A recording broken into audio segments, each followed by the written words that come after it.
Friends எல்லாரும் எப்படி இருக்கீங்க? நல்லா இருப்பீங்கன்னு நினைக்கிறேன். இதுதான் எங்கள் வீட்டு மொட்டை மாடி. என் கூட பழகிறவங்களுக்கு தெரிஞ்சிருக்கும். இன்றைக்கி நம்ம என்ன பார்க்க போகிறோம் அப்படின்னா, இதை க்ளீனிங் ப்ராசஸ் தாங்க பார்க்க போகிறோம். அவ்வளோ பெருசாக சொல்கிறத பார்த்து உடனே எருமை இதையா இவ்வளோ பெருசாக சொல்கிற அப்படின்னு நீங்கள் என்னை காரி துப்பலாம். பட் உண்மையை சொல்கிறதுல ஒன்றும் கூச்சப்படக்கூடாது இல்லையா? அதாங்க, வாங்க வீடியோக்குள்ளே போகலாம். எனக்கு செடி வளர்க்குறதுனா ரொம்பவே பிடிக்கும், ரொம்ப இஷ்டம். என்ன அப்படின்னா, எவ்வளோ செடிகள் வளர்த்தாலும் சரி, அதில் பூக்கிற பூவாக இருக்கட்டும், காய்க்கிற காயாக இருக்கட்டும், நான் எதுவுமே சாப்பிடவும் மாட்டேன். பறித்து சாமிக்கு தான் வைப்பேனே தவிர்த்து எனக்கு நான் வச்சுக்கவும் மாட்டேன். அது என்னன்னு தெரியல, சின்ன பிள்ளையிலேருந்து இப்படி ஒரு ஹேபிட் என்கிட்ட இருக்குது. ரொம்ப நாளாக நான் மொட்டை மாடிக்கு வரல. ஸோ இதை நான் கண்டுக்கவே இல்லை. பார்த்திங்கன்னா தொட்டாச்சிலிங்கி செடி நிறைய வளர்ந்துருக்கு. அந்த தொட்டாச்சிலிங்கி செடி வந்து தொடுறதுக்கு மட்டும்தான் சிலுங்குமே தவிர்த்து அது ஃபுல்லாக பார்த்திங்கன்னா அவ்வளோ முள்கள் இருக்கும். ஏன்னா அதை நம்ம வந்து க்ளீன் பண்ணவோ பிடுங்கவோ முடியாது. ரொம்பவே குத்தும், ரொம்பவே நம்மளை வந்து என்ன சொல்கிறது, கஷ்டப்படுத்தும் அப்படின்ற அளவுக்கு இருக்கும். ஏன்னா ஃபுல்லாக பார்த்திங்கன்னா முள்செடிகள் தான் இருக்குது.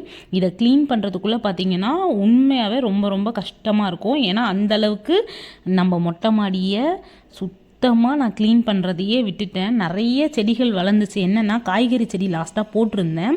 எலி ரொம்ப அட்டகாசம் பண்ணனால ஸோ இந்த தண்ணி ஊற்றுறதையும் விட்டாச்சு. ஒரு மாதிரி வெயிலும் மழையிலும் பார்த்திங்கன்னா செடி ரொம்பவே வீணாக போச்சா. ஸோ ரொம்பவே மனசு கஷ்டப்பட்ட ஒரு காரணத்தின் அடிப்படையில் நான் இதை சுத்தமாக கண்டுக்கிறதே விட்டுட்டேன். எனக்கு ஒரு ஹேபிட் இருக்குது. என்னென்னா, எப்போவுமே சாயந்தரம் ஆச்சுன்னா மொட்டை மாடியில் வந்து காஃபி குடிச்சிக்கிட்டே இந்த செடிக்கெலாம் தண்ணி ஊற்றிட்டு மோட்டர் ஃபில் ஆகிற வரைக்கும் உட்கார்றது எனக்கு ரொம்பவே பிடிக்கும். ஸோ அதை ரொம்ப நாளாக மிஸ் பண்ணிட்டேன். என்ன அப்படின்னா, பசங்களையும் பார்த்துக்கிட்டு எல்லா வேலையும் பார்த்துக்கிட்டு இதை பார்க்குறது ரொம்ப கஷ்டமாக இருந்துச்சு. ஃபஸ்ட்டு தனியாக இருந்தோமா, அதாவது குழந்தை அப்படிலாம் கிடையாது. அதனால் ரொம்பவே மெயின்டைன் பண்ணோம். செடினா சும்மாலாம் இல்லைங்க, நிறைய மெயின்டைன் பண்ணுற வேலை இருக்கும். இப்போ அப்போ அப்படிலாம் இல்லை. சரி, இன்றைக்கி ஒரு வழியாக வாங்க க்ளீன் பண்ண ஆரம்பிச்சிடலாம் சொல்லிட்டு மாடிக்கு வந்தக்கப்புறம் தான் இந்த ஐடியா வந்துச்சே தவிர்த்து கீழே இருக்கும் போது எனக்கு சுத்தமாக வரலங்க. சரி என்ன பண்ணலாம் அப்படின்னு யோசிச்சுட்டு இருக்கும் போது தான் அடிமை தானாக வந்து சிக்கும். பார்த்துருக்கீங்களா? வேறு யாரும் இல்லைங்க, என்னோடய ஃப்ரெண்டை தான் சொல்கிறேன். என்ன பண்ணால், அவளுக்கு நான் செய்கிற கடாய் சாப்பாடுனா ரொம்பவே பிடிக்கும்.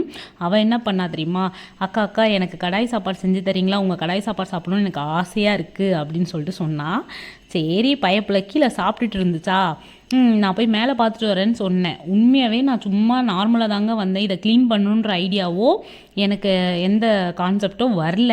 சரி மாடிக்கு போகலாம், எதிர்ச்சியாக போனவுடனே தான் என் செடியை பார்க்கும்போது எனக்கு கஷ்டமாக இருந்துச்சா, சரி க்ளீன் பண்ணிவிட்டு இனிமேல் நம்ம செடி வைக்கலாம் அப்படின்னு ஒரு மைண்ட் செட் பண்ணேன். அதுக்கு முன்னாடி ஃபுல்லாக தண்ணி நிரப்பணும். ஏன்னா ரொம்ப ரொம்ப ட்ரையாக இருக்குது. மண்ணெல்லாம் பார்த்தீங்கன்னா அந்தளவுக்கு ட்ரையாக இருந்துச்சா. உடனே என்ன பண்ணால், என் ஃப்ரெண்டு மேலே ஏறி வந்தா, என்னாச்சு, என்ன ரொம்ப நேரம் ஆச்சு மாடிக்கு போனீங்க ஆளை காணோம் அப்படின்னா, நான் என்ன பண்ணேன் தெரியுமா, காஃபி அவளுக்கும் கொடுத்துட்டு நான் மேலே ஒரு காஃபி எடுத்துகிட்டு வந்தக்கப்புறம் தான் இந்த சீனை பார்த்தேன். சரி ஃபுல்லாக இன்றைக்கி க்ளீனிங் ப்ராசஸ் பண்ணலாம். ஆனால் க்ளீனிங் ப்ராசஸ்லாம் வந்து சீக்கிரமாக முடிகிற ப்ராசஸ்லாம் இல்லைங்க, ரொம்ப லென்த் ப்ராசஸ் தான் நான் வச்சுருக்கேன். ஏன்னா அந்த அளவுக்கு முள்செடிகள் இருக்குது. சரி அவளை பையப்பிள்ளையை கூப்பிட்டு வந்து க்ளீன் பண்ணுவோம் சொல்லிட்டு க்ளீன் பண்ணிட்டேன். ஃபுல்லாக க்ளீன் பண்ணணும். இவ தாங்க என்னோடய ஃப்ரெண்டு.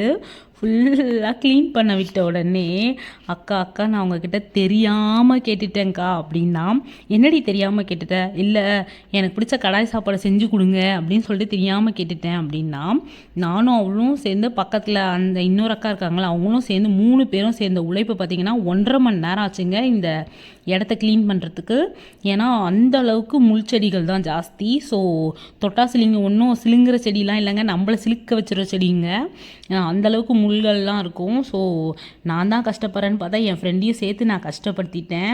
வாடி ஹெல்ப் பண்ணுன்னு சொன்னேன். அவளை சோத்தையும் போட்டு என்னை வேலையும் வாங்கினா பார்த்தியா, அங்கே நிற்கிறக்கா நீ அப்படின்னு சொல்லிட்டு என்னைய ரொம்ப பெருமைப்படுத்திட்டு போயிட்டா. நான் தான் சொன்னேன், க்ளீன் பண்ணிடலாண்டி. அதுக்குள்ளே அவங்க அம்மா கிட்டேருந்து ஒரு 10 ஃபோன் வந்துருச்சா, என்னை எப்போ தாங்க்கா ரிலீஸ் பண்ணுவேன், என்னால் முடியலக்கா அப்படி சொன்னால், நான் தான் சொன்னேன், இவ்வளோ பார்த்துட்ட செல்லோல, என் புஜ்ஜில் என் தங்கம்ல இதையும் முடிச்சிடுறீ ப்ளீஸ் டி அப்படின்னதுக்கு அவள் சொன்னா, உன் தங்கம் உன் செல்லம் உன் புஜ்ஜி எல்லாத்தையும் நீயே வச்சுக்க, இன்னும் வேறு ஏதாவது வேலை இருக்கா, இனிமேல் தெரியாமல் கூட உனக்கு பிடிச்ச சாப்பாடு எனக்கு பிடிச்ச சாப்பாடை நான் உங்ககிட்ட கேட்கவே மாட்டேங்க்கா அப்படின்னா, என் தங்கலை எனக்காக இது கூட செய்ய மாட்டியா, சரி போய் தோலை, என் ஃப்ரெண்டாக ஆனாலும் உனக்கு எல்லா வேலையும் பார்க்குறதுக்குள்ள என் டவுசர் கிழிஞ்சிருது போ அப்படி சொல்லிட்டு அவளும் அந்த அக்காவும் சேர்ந்து வேலை பார்த்தாங்க. நான் ஒன்றும் வேலை பார்க்கலன்னு நினச்சிக்காதீங்க, எல்லாம் பார்த்து முடிச்சுட்டு சரி உங்களுக்கு கொஞ்சம் ஷேர் பண்ணலாமே சொல்லிட்டு நடுவில் எடுத்த பிட்டு தாங்க. இவ்வளோ நேரம் என் வீடியோவை பார்த்ததுக்கு ரொம்பவே நன்றி. தேங்க்ஸ் ஃபார் வாட்சிங். ப்ளீஸ் லைக் பண்ணுங்கள், ஷேர் பண்ணுங்கள், கமெண்ட் பண்ணுங்கள், சப்ஸ்கிரைப் பண்ணுங்கள். தேங்க்யூ.